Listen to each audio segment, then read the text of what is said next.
You think those dirty black fingers can do anything on a piano besides leave stains on the keys?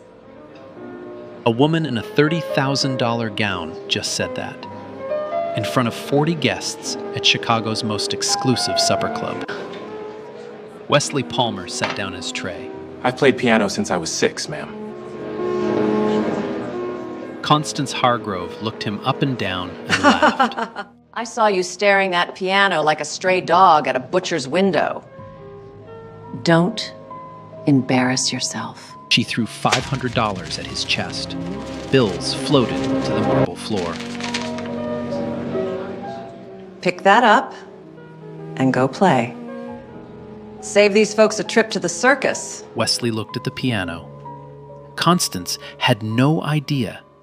The man she just threw money at was about to play the one melody she'd been dying to hear again. Something stirred you or Homestead? The last thing her dead son ever wrote. Man, this dude almost made Juilliard. Juilliard. Want to know what happened? Stay with me. Chicago's South Side has a sound. Not the one they put in movies. Not gunshots, not sirens. The real sound. The rumble of the L train at 5:45 in the morning, shaking the windows of apartment buildings that haven't been repainted since the 90s. The hiss of a radiator that works when it feels like it. The low hum of a city that never quite sleeps, but never fully wakes up either. Wesley Palmer lived inside that sound. His apartment sat on the 3rd floor of a walk-up in Inglewood. One room, one window, a hot plate balanced on a milk crate, and a mattress on the floor. The ceiling had a water stain shaped like a hand. He'd been meaning to report it for 6 months. He never did. There were always bigger things to worry about. On the wall next to the window, taped at eye level, was a printed diagram of a piano keyboard. 88 keys, black and white, stretched across 2 sheets of paper he'd taped together at the seam. The edges were curling. Some of the keys had faint smudge marks where his fingers had pressed too many times. Wesley practiced on that paper piano every morning before work. No sound. Just fingers moving across ink and printer paper. If his neighbors had looked through the wall, they would have seen a grown man sitting on a folding chair, eyes closed, hands floating over a picture, and they would have thought he was out of his mind. But Wesley wasn't crazy. He was remembering. He started playing at 5. His mother, Arlene, cleaned houses on the North Shore. Big homes, white families, grand pianos in living rooms that nobody touched. One afternoon, she brought Wesley along because she couldn't find a sitter. The family's Steinway sat in a sunlit room. Wesley climbed onto the bench and pressed a single key. The sound filled the room like a voice. He didn't stop pressing keys for 3 hours. Arlene couldn't afford lessons. But she found someone who didn't charge. Theodore Dawson, everyone called him Teddy, was a retired jazz pianist living in a small house in Bronzeville with an upright piano that had a crack running down the left side of the cabinet. He'd played backup in clubs across the South Side for 40 years, never made it big, never seemed bitter about it either. Teddy heard Wesley play once and said 5 words. "Don't you waste this, son." He gave Wesley free lessons every Saturday morning for the next 12 years. Classical first, Bach, then Mozart, then Chopin. When Wesley's hands got strong enough, Teddy started feeding him jazz, improvisation, rhythm, the kind of playing that doesn't come from a page, but from somewhere underneath the ribs. By 16, Wesley won a full scholarship to a summer pre-conservatory program. By 17, he could play Chopin's Ballade No. 1 in G minor from memory, a piece most college seniors still struggled with. By 18, he auditioned for Juilliard. He made callbacks. Then the phone rang. His mother had suffered a stroke. She was 51. No insurance, no savings, no husband. Wesley's father had left when Wesley was 3, and the only thing he left behind was an empty closet and a utility bill. Wesley withdrew his Juilliard application on a Tuesday afternoon. He remembers the weather. Overcast, 42 degrees. The woman at the admissions office asked if he wanted to defer. He said no. She asked if he was sure. He hung up. He took a job bagging groceries, then a job bussing tables, then another, then another. Each one a little further from the piano, each one a little closer to the thing he was trying not to become. A man whose best years were behind him at 20. His mother recovered partially. She could walk, slowly. She could talk, mostly. But she needed full-time care, and full-time care cost full-time money. Wesley moved her into a care facility on the west side. The monthly bill ate everything he made. Some months he covered it, some months he borrowed. Some months he just showed up and begged them not to send her home. The last time Wesley played a real piano was 4 years ago. He drove to Teddy's house on a Sunday evening. Teddy was 81 by then and losing his eyesight. He couldn't see the keys anymore, but he could still hear everything. Wesley sat down at the old upright and played for 2 hours straight. When he finished, Teddy put his hand on Wesley's shoulder. His grip was still strong. "The music doesn't leave you, son. You leave it. And it waits." Wesley nodded. He drove home. He didn't go back. It wasn't that he didn't want to. He was ashamed. Ashamed of the grocery stores and the restaurants and the aprons. Ashamed that the boy Teddy believed in had turned into a man who carried plates for people who never looked at his face. 8 months passed. Wesley didn't visit, didn't call. Now, at 28, Wesley was 3 weeks from losing his apartment. The rent was 2 months behind. His mother's facility had raised rates again. He'd applied for a night shift at a warehouse in Cicero. $12 more an hour, steady work, benefits. The only problem was the schedule. It overlapped with Tuesday nights. Tuesday night was the one night a week Wesley walked 14 blocks to Greater Hope Baptist Church, where the pastor let him use the old piano in the basement. No audience, no pressure, just Wesley and a slightly out-of-tune instrument in a room that smelled like floor wax and old hymnals. That was his last thread. The warehouse job would cut it. The application sat on his kitchen counter, next to an overdue electric bill and a photograph of his mother holding him at age 6, the year he first touched a piano. He hadn't signed it yet. On the evening everything changed, Wesley arrived at the Bellamy at 6:15. He entered through the service door on the alley side, the way staff always did.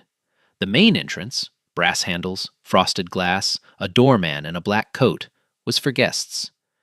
The Bellamy was a restored 1920s supper club on Chicago's Gold Coast.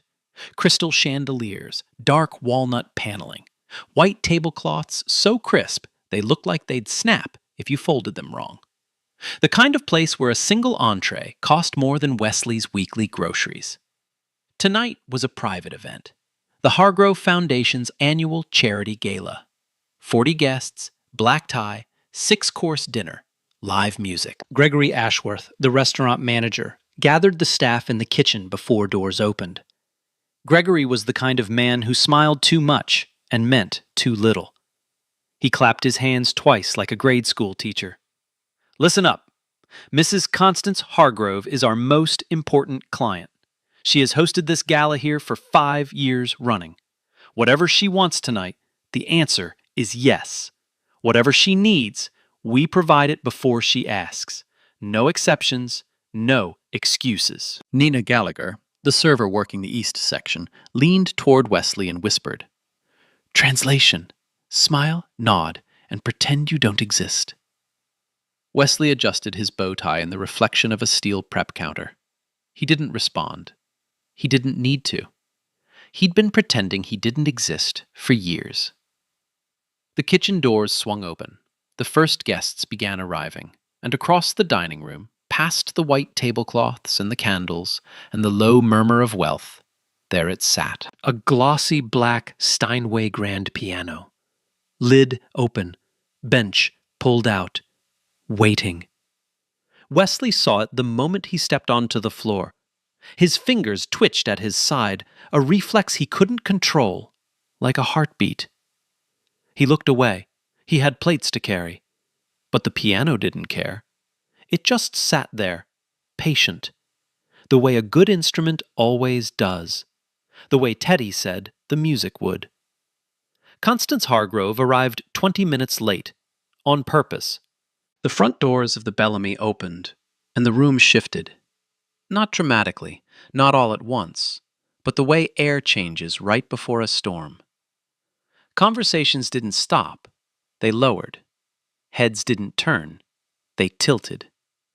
Every person in that room felt her walk in before they saw her. She wore an ivory floor-length gown. Custom. The kind that didn't have a price tag because if you had to ask, you couldn't afford it. A strand of diamonds sat across her collarbone. Not flashy, not loud, just enough to remind you that the woman wearing them could buy the building you were standing in. 2 assistants walked behind her. A publicist followed 3 steps further back, phone already in hand, already managing the room before Constance had to. That was the system. Constance Hargrove didn't manage rooms. She arrived, and rooms managed themselves. She didn't greet people. She received them. A guest approached with a handshake. Constance placed her hand on top, not beside, not underneath, on top, the way someone does when they believe the exchange is a privilege they're granting. Her smile was precise, measured, the kind of smile that makes you feel thanked and dismissed at the same time. Constance was 56. Widow of Harold Hargrove, the shipping magnate who built a logistics empire across the Great Lakes and died of a heart attack in his study 8 years ago. She inherited a fortune valued at $1.2 billion and a reputation she had spent every day since reshaping in her own image. The Hargrove Foundation was her stage. On paper, it funded arts education for underserved communities across Chicago. The galas were legendary, covered by society pages, attended by politicians, photographed for lifestyle magazines. But the numbers told a quieter story. Less than 3% of the foundation's annual revenue went to actual programs. The rest circled back into events, PR, and overhead. The foundation didn't serve communities. It served Constance. No one said this out loud, of course. No one needed to. In rooms like the Bellamy, wealth was its own truth, and questioning it was the only real offense. Constance moved through the gala the way she moved through life. Slowly, deliberately, expecting the world to arrange itself around her pace. She stopped at a table, adjusted a centerpiece that was already perfect, and then glanced over her shoulder toward the service station where Wesley and Nina were staging appetizer trays. She didn't speak to them. She spoke to her assistant, loud enough for them to hear. They really should dress the help differently. A guest almost handed her coat to one of them last year. Nina's jaw tightened. Wesley kept his eyes on the tray. He'd learned a long time ago that the safest place to look when someone was trying to shrink you was down. Not because you believed you were small, but because looking up meant giving them what they wanted, a reaction. Constance moved on. She stopped at the bar and snapped her fingers at the bartender without looking at him. Sparkling, not still.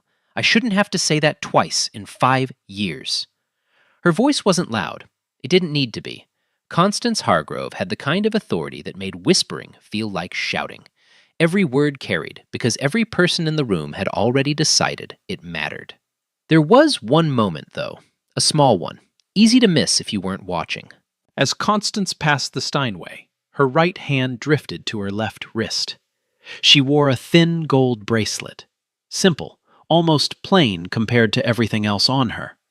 A small charm hung from it, a treble clef.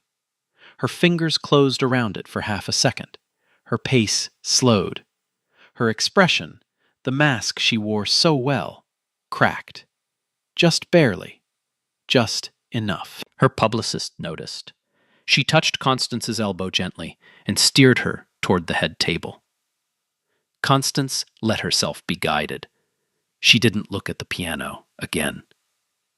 On the Foundation's display table near the entrance, between the donor pamphlets and the auction catalog, there was a framed photograph. A teenage boy sitting at a piano. Bright eyes, messy hair, a grin that hadn't learned yet to be careful. A small plaque beneath the frame read, Elliot Hargrove, 2001 to 2020. The music lives on. Guests walked past the photo all evening. Some glanced at it. None mentioned it. There was an unspoken agreement in Constance's circle. You could attend her gala, drink her wine, praise her generosity, but you did not bring up her son. Not ever. The photograph sat there anyway, quiet, unvisited, like a grave no one tends but no one removes. And across the room, Wesley Palmer carried a tray of champagne glasses past tables of people who would never know his name. The piano waited between them, patient, holding its silence the way it had all evening, but not for much longer. The evening was running on schedule until it wasn't. At 8:45, Gregory Ashworth's phone buzzed. He read the message, and the color drained from his face.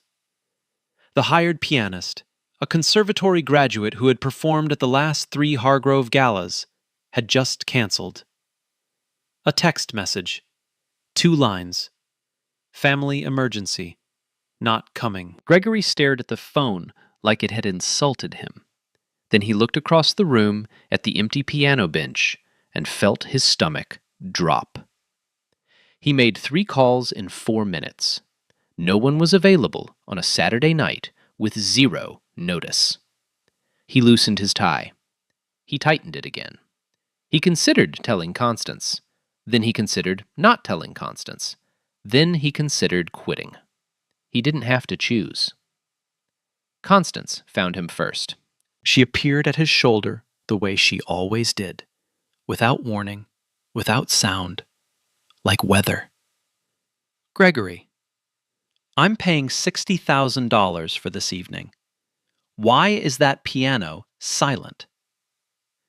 Mrs. Hargrove, there's been a small scheduling. I didn't ask what happened. I asked why it's silent. Gregory opened his mouth. Nothing useful came out.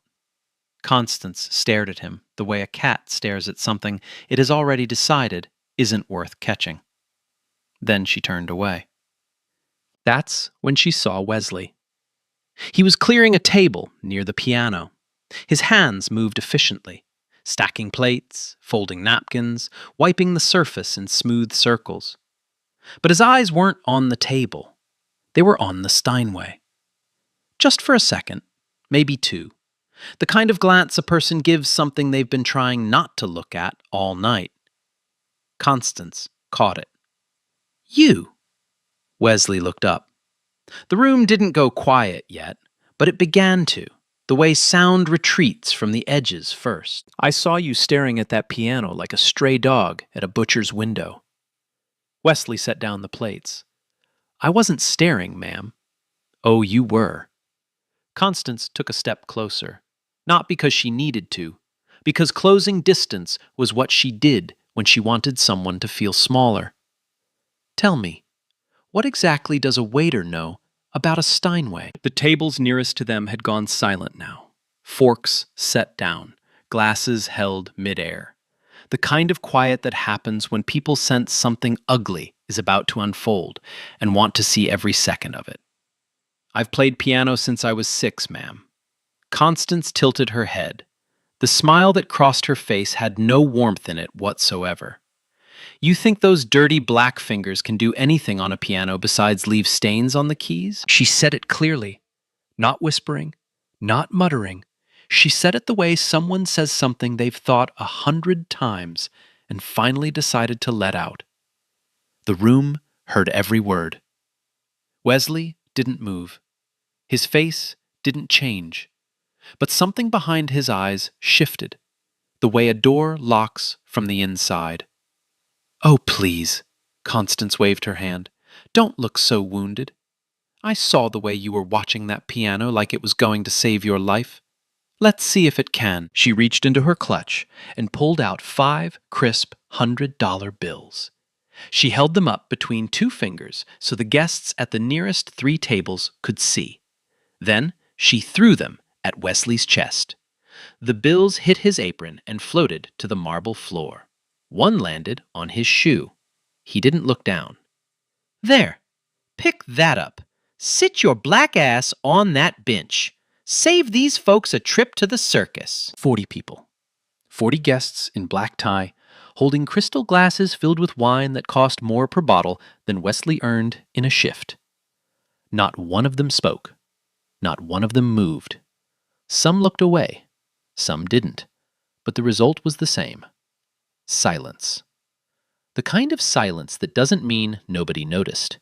It means nobody cared enough to act. The bills lay on the floor between them like a dare. Wesley's hands were at his sides. His right index finger twitched once. That same reflex, the one he couldn't stop. The one that fired whenever a piano was close enough to touch. He looked at Constance. He looked at the money. He looked at the piano. Gregory Ashworth stood by the kitchen door, frozen. Nina Gallagher gripped a tray so hard her knuckles turned white. And Wesley Palmer stood perfectly still. The bills at his feet, the piano behind Constance. The whole room holding its breath. Part 2. Nah, hold on. Hold on! Did she really just do that? Threw money at this man like he's nothing, in front of 40 people, and nobody said a word? Imagine that's you standing there. How would you feel? Because I'm not okay right now. The money sat on the marble floor. 5 bills. $500. More than Wesley made in a week. He could pick it up. Walk away. Finish his shift. Go home to his one-room apartment and practice on a paper keyboard taped to the wall. Nobody would blame him. Nobody would even remember his name by morning.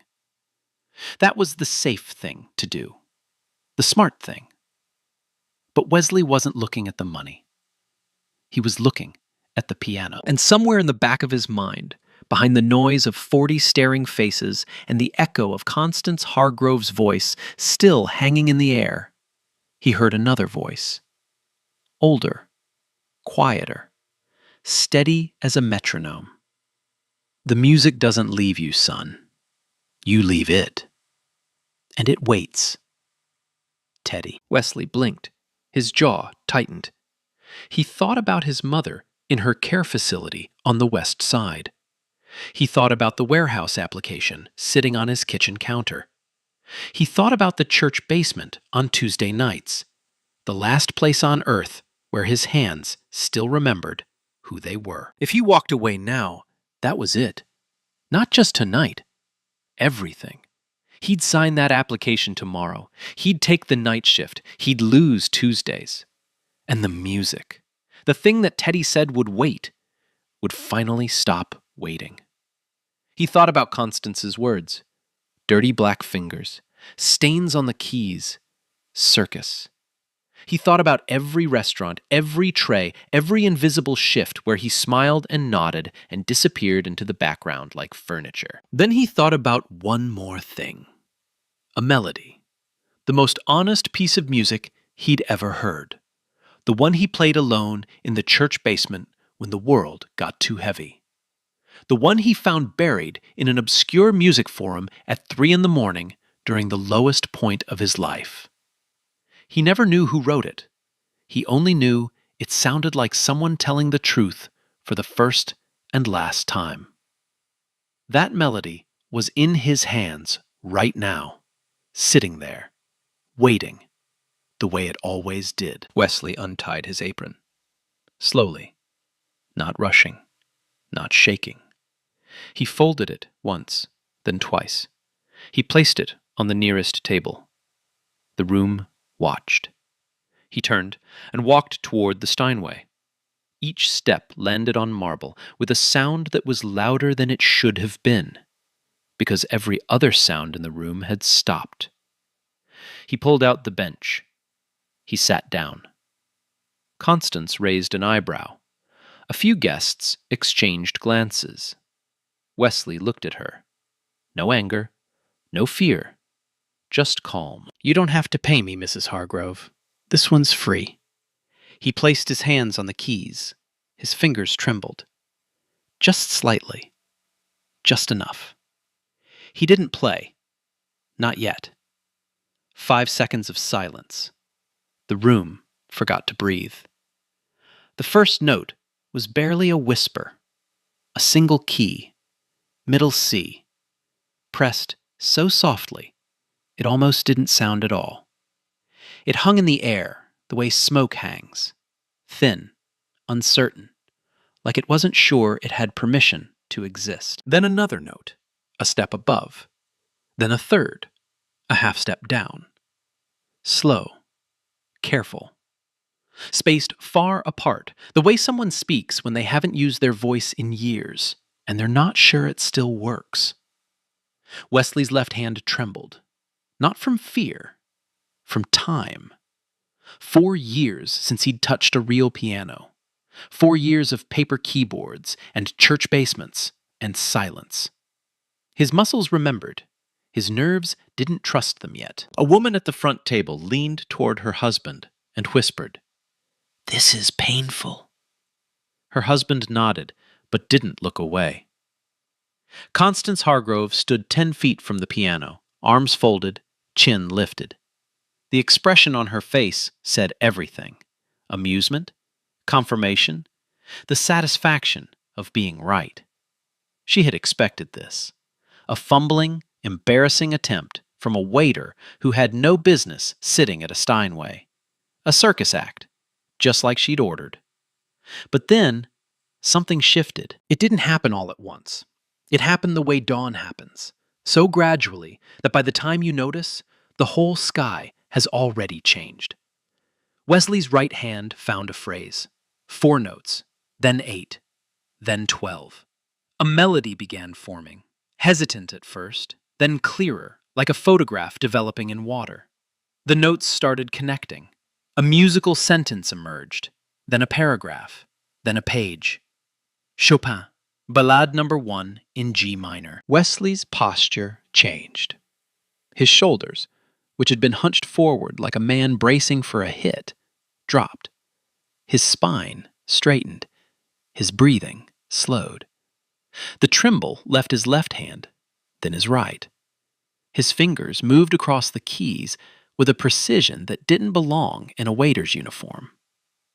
By the 12th measure, the fumbling was gone. What replaced it was something the room wasn't prepared for. This wasn't a party trick. This wasn't a man who had learned a few chords and memorized the piece to impress people at dinner parties. This was conservatory-level technique. Clean octave reaches, precise pedal work, dynamic control that moved from pianissimo to forte and back again like breathing. This was a man who had trained for years, performed for thousands of hours, and then stopped. And now he was starting again. The woman at the front table set down her fork. Her husband set down his glass. Neither of them whispered again. Nina Gallagher stood by the kitchen door. She had worked with Wesley for 2 years. She had seen him tap rhythms on countertops during slow shifts, seen his fingers move absently across table edges like they were searching for something. She always assumed it was a nervous habit. She didn't know it was grief. Now she watched his hands move across that Steinway and pressed her own hand against her mouth. Her eyes filled. Gregory Ashworth had been walking toward the piano. His intention was to stop this, to apologize to Mrs. Hargrove, pull Wesley aside, end the embarrassment before it got worse. But somewhere between the kitchen door and the piano, The music caught him. He stopped mid-stride. He leaned against the wall. He didn't move again. Wesley transitioned. The Chopin faded, not abruptly, but like a river changing direction. The classical structure dissolved into something looser. Jazz. A walking bass line in the left hand, syncopated chords in the right. Improvised, rhythmically complex. The kind of playing that can't be faked because it doesn't come from a sheet. It comes from somewhere behind the ribs, somewhere between memory and instinct. This was Teddy Dawson's fingerprint. Saturday mornings in Bronzeville. An old upright piano with a crack in the cabinet. A blind man's hand on a young man's shoulder saying, "Don't think. Listen. The music already knows where it wants to go." Wesley was listening now, and the music was going somewhere no one in that room expected. The sound expanded. It filled the corners of the Bellamy the way water fills a glass, completely, pressing against every surface. The chandeliers seemed to vibrate. The candlelight flickered. The room itself seemed to lean in. A guest at table 6 set down her wine glass. She didn't pick it up again.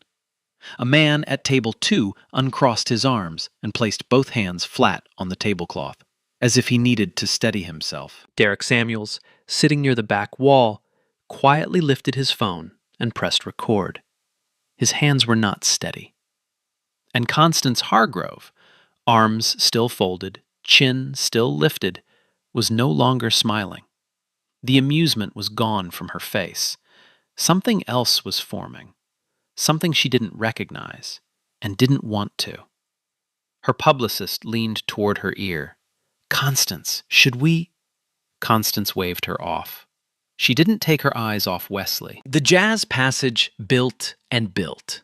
Layers of harmony stacking on top of each other. The left hand driving, the right hand soaring. The sound filled every inch of the room until it felt like the walls might not be enough to hold it. Then Wesley stopped. His hands hovered above the keys, fingers spread, not touching, not moving. 3 full seconds of silence. The room was terrified, not because something had gone wrong, but because they didn't know if it was over.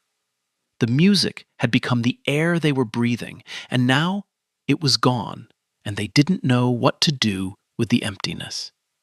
1 second, 2 seconds, 3 seconds. Wesley closed his eyes. His chest rose once, fell. Then his hands came down. A new piece. Not Chopin, not jazz, something else entirely. A melody that didn't announce itself. It arrived, gently, like a hand on your shoulder from someone you thought you'd never see again. It was simple at first.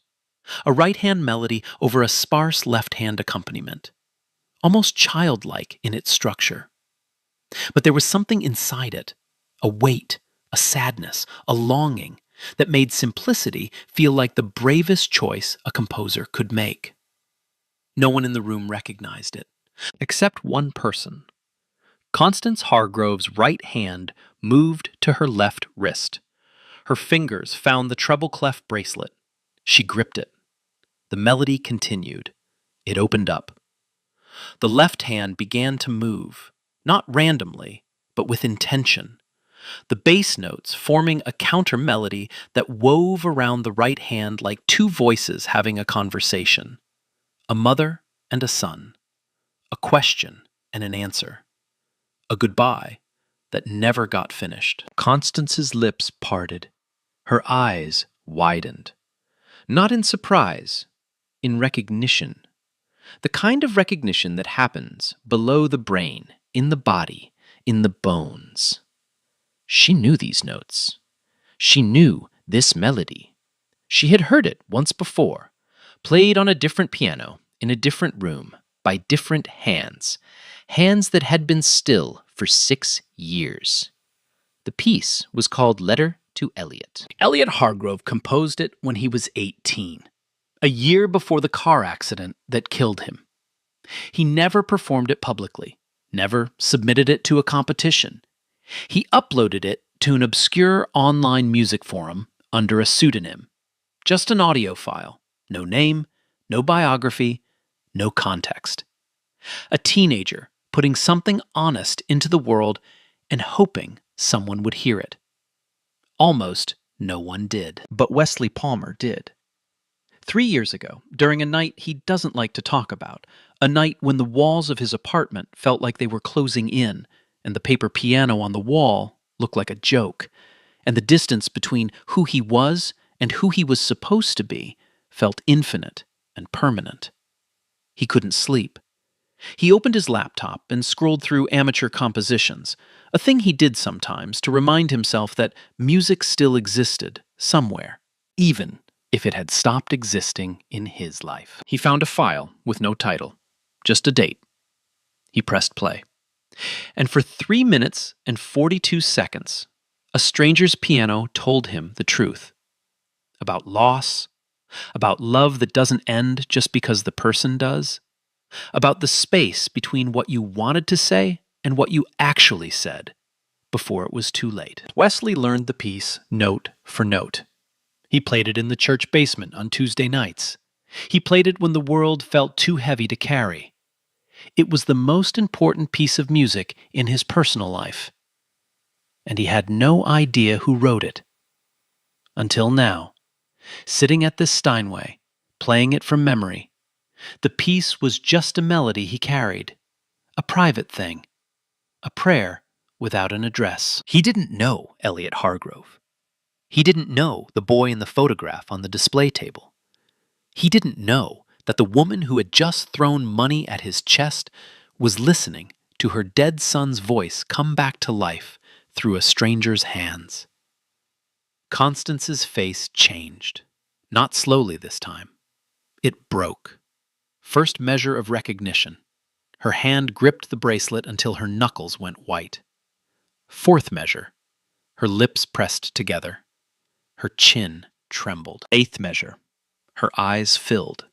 Not gently, not gradually. They flooded, the way a dam breaks all at once and without warning.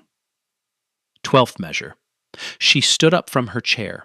The legs scraped against the floor. Her publicist reached for her arm. Constance shook her off. Final measures. Constance Hargrove, the woman who controlled every room she entered, the woman who hadn't shown weakness in front of another human being since her son's funeral, covered her face with both hands and broke down, sobbing, openly, in front of every guest she had ever needed to impress. Wesley played the last phrase, a descending melody, 4 notes, 3, 2, 1. A single sustained note that hung in the air like the last breath of a conversation that was finally, after 6 years, complete. He lifted his hands from the keys, slowly, the way you lift your hands from something sacred. His eyes were closed. 4 seconds of silence. No one moved. No one breathed. The only sound in the Bellamy was Constance Hargrove crying. Then, from the back of the room, one pair of hands. Slow, deliberate clapping. Then another. Then a third. Then the room erupted. Chairs pushed back. People stood. The applause wasn't polite. It wasn't the kind you give at a charity auction when a painting sells for more than expected. It was visceral, raw, the kind that comes from the chest, not the hands. Derek Samuels kept his phone raised. The video was still recording. His screen was blurred because his own eyes were wet. Nina Gallagher stood at the kitchen door, crying openly, her tray forgotten on the counter behind her. Gregory Ashworth leaned against the wall with his arms crossed and his head down, shaking it slowly. Not in disapproval, in disbelief. And Wesley Palmer sat at the piano with his eyes still closed, his hands resting in his lap, and for the first time in 4 years, he didn't feel invisible. The applause lasted a long time. Longer than was comfortable. Longer than anyone planned. It wasn't the kind that fades politely after a few seconds. It kept going, fed by something deeper than appreciation. It was the sound of a room full of people who had just witnessed something they couldn't explain and weren't ready to let go of yet. Wesley opened his eyes. He didn't stand. He didn't bow. He sat at the bench with his hands in his lap, breathing slowly, like a man who had just surfaced from very deep water. The clapping softened. Then it stopped. Not because the room lost interest, but because something else was happening. Constance Hargrove was walking toward the piano. The crowd parted without being asked. Guests stepped aside, pulled chairs in, cleared a path. No one told them to. They just did. The way people move when they can feel the weight of a moment passing through the room. Constance's face was wrecked. Mascara streaked down both cheeks. Her lips were pressed together so hard they'd lost their color. She moved slowly, not with her usual deliberate elegance, but with the unsteady steps of someone whose legs weren't fully cooperating. The armor she had worn all evening, all year, all decade, was gone.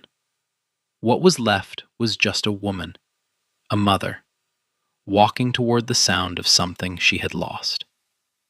She stopped 3 feet from the piano bench. Wesley stood. They faced each other. The room held its breath for the second time that night. A long pause. 5 seconds. 10. The kind of silence that feels like it has a pulse. Constance spoke first. Her voice was barely above a whisper, broken at the edges. "Where did you learn that piece?" Wesley's voice was steady, quiet, not cold, just calm. The calm of a man who had already survived the hardest part. "I found it online, years ago. I don't know who wrote it. I just know it's the most honest thing I've ever heard." Constance's face crumbled. Fresh tears. Not the dramatic kind, the helpless kind. The kind that come when a door you thought was sealed shut suddenly opens, and you're not ready for what's behind it. "My son wrote it." Her voice cracked on the word son. She pressed her hand to her chest. "Elliot. He died 6 years ago. No one." She stopped, swallowed, tried again. "No one has ever played it for me." The room didn't gasp. It didn't murmur. It did something worse. It went completely, absolutely still. The kind of still that happens when an entire room of people realizes they are standing inside someone else's grief, and there is nowhere to look away. Constance's gaze drifted downward, past Wesley, past the bench, to the floor. The $100 bills were still there, 5 of them, scattered on the marble where they had landed when she threw them at his chest. They looked different now, smaller, ugly, like evidence at a crime scene no one had bothered to clean up. She stared at them. And for the first time all evening, maybe for the first time in years, Constance Hargrove saw herself clearly. Her mouth opened. Her voice came out small. "I am so sorry." 3 words. No excuse behind them, no explanation, no performance, just 3 words that cost more than everything in her clutch. Wesley looked at her. There was no triumph in his eyes, no satisfaction, no gloating. He didn't need her to be small. He never did. "You don't owe me money, Mrs. Hargrove. You owe yourself a better way of seeing people." 17 words. Said without raising his voice, without sharpness, without cruelty. The kind of sentence that doesn't attack. It opens a door and lets you decide whether to walk through it. Constance didn't argue. She didn't defend herself. She nodded once, slowly, the way a person nods when they've just heard something they know they'll be thinking about for a very long time. She sat down in the nearest chair. Her publicist brought her water. Her hands shook as she took the glass. For the first time all evening, Constance Hargrove looked like a human being instead of an institution. And the $500 bills stayed on the floor. Nobody picked them up. Nobody needed to. They had already served their purpose, not as money, but as a mirror. The gala didn't end after Wesley played, but it changed. The way a room changes after a window breaks. Same walls, same furniture, same people, but the air is different now. Something had come in that wasn't there before, and it wasn't leaving. Wesley stood up from the piano bench. He didn't know what to do with his hands. For 4 years they had carried plates and folded napkins and pressed silently against paper keyboards on a wall. Now, they had just done the thing they were built for, and he didn't have a plan for what came after. He didn't need one. The room came to him. The first person to approach was a man Wesley had served a gin and tonic to earlier that evening. The man hadn't looked at him then, hadn't even said thank you. Now, he was standing in front of Wesley with his hand extended. That was the most extraordinary thing I've ever heard in this room. Wesley shook his hand. He didn't know what to say, so he just nodded. Then another guest. Then another. Then a woman in a dark green dress who introduced herself with a card instead of a compliment. Lorraine Whitfield, director of the Whitfield Arts Foundation. She was a small woman with short silver hair and glasses that made her eyes look twice their size. She didn't gush. She didn't cry.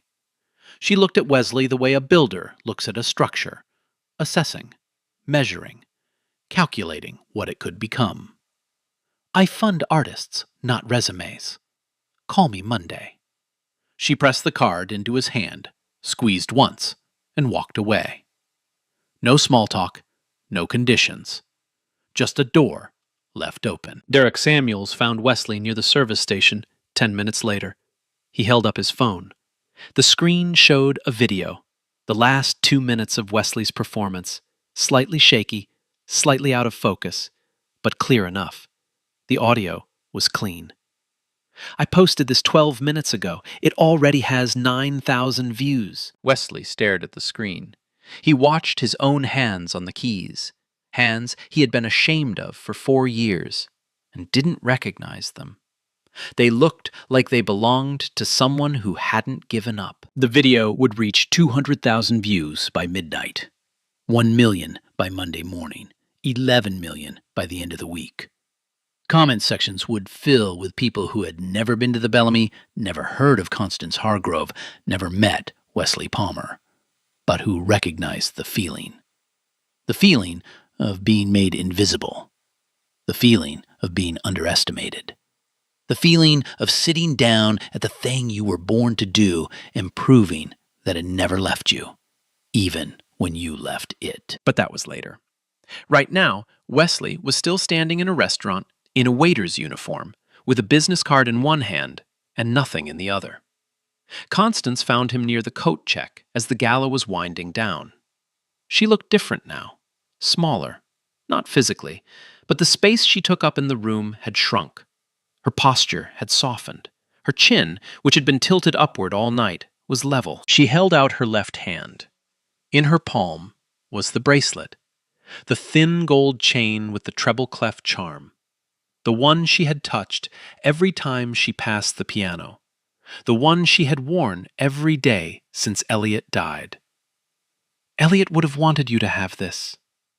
Wesley looked at the bracelet. He didn't reach for it. Mrs. Hargrove, I can't take that. You're not taking it. I'm giving it. There's a difference. He hesitated. Then he understood. This wasn't charity. It wasn't guilt. It was something rarer. Trust. The kind that comes after a wall falls down and 2 people are standing in the rubble, and one of them hands the other the only thing that still matters. Wesley took the bracelet. He held it carefully, the way you hold something that belongs to someone who can't hold it anymore. I'll take care of it. Constance nodded. She didn't say anything else. She turned and walked toward the door. Her publicist followed. Her assistants followed. But for the first time all evening, she wasn't leading a procession. She was just a woman leaving a room. The next morning, Wesley drove to Bronzeville. He parked on Teddy Dawson's street. The same cracked sidewalk, the same front porch with the paint peeling off the railing. He hadn't been here in 8 months. He stood at the door for a full minute before he knocked. Footsteps inside. Slow. The door opened. Teddy was 81. His eyes were clouded. He couldn't see Wesley's face. But he heard the footsteps on the porch, and he knew. "Took you long enough," Wesley laughed. The kind of laugh that comes out when you've been holding something too tight for too long, and you finally let go. He sat down at Teddy's old upright piano, the one with the crack in the cabinet, the one where it all started, and he played Letter to Elliot. Every note from memory. Teddy sat in his chair with his eyes closed and one hand on Wesley's shoulder. He didn't speak until the last note faded. That's the sound of a man who stopped running. Wesley didn't answer. He didn't need to. The piano had already said everything. 3 weeks later, Wesley received a letter from the Whitfield Arts Foundation. A full fellowship, 12 months of funding to compose and perform. No audition, no committee, just Lorraine Whitfield keeping her word. He never signed the warehouse application. The viral video did what viral videos do. It traveled. It reached people who didn't know Wesley's name, but knew his feeling. News outlets picked it up. Music blogs shared it. A producer at the Chicago Symphony Center watched it on a Tuesday morning, set down his coffee, and made a phone call. Wesley was invited to perform at Symphony Center the following spring. His first professional concert. He dedicated it to everyone who was told to be invisible. Constance Hargrove didn't disappear. She did something harder. She changed. She restructured the Hargrove Foundation from the ground up. Fired the publicist. Cut the gala budget in half. Redirected the money into the thing the foundation was supposed to fund all along. Actual programs for actual people. She created a new scholarship in Elliot's name, specifically for musicians from underserved communities. Wesley sat on the advisory board. They never became friends. That would be too neat, too simple. But they exchanged a few words at the scholarship's first awards ceremony. Constance looked at Wesley and said, "Thank you for bringing him back, even for a few minutes." Wesley nodded. That was enough. Teddy Dawson listened to the Symphony Center performance on a radio in his living room in Bronzeville. He couldn't see the stage. He didn't need to. He heard everything. When the broadcast ended, he leaned back in his chair and said to no one in particular, "I told that boy the music would wait." It did. Sometimes talent doesn't arrive on schedule. Sometimes it shows up in a waiter's apron, on a night no one expected, at a piano no one invited it to play. And sometimes the people who try hardest to make you small are the ones carrying the biggest emptiness inside them. They don't need your anger. They need the thing you almost gave up on, played loud enough to shake loose what they've been hiding. Subscribe and hit the bell, because next week we're telling the story of a janitor who silenced an entire courtroom. You don't want to miss that one. This is the Unseen series. Stories about ordinary people with extraordinary gifts who refuse to stay invisible. New episode every week. Bro. 40 people and nobody said a word? That's insane. Now imagine that's you standing there. What would you do? Drop it in the comments. Like, share, subscribe. Next week's story? Even crazier. Don't miss it.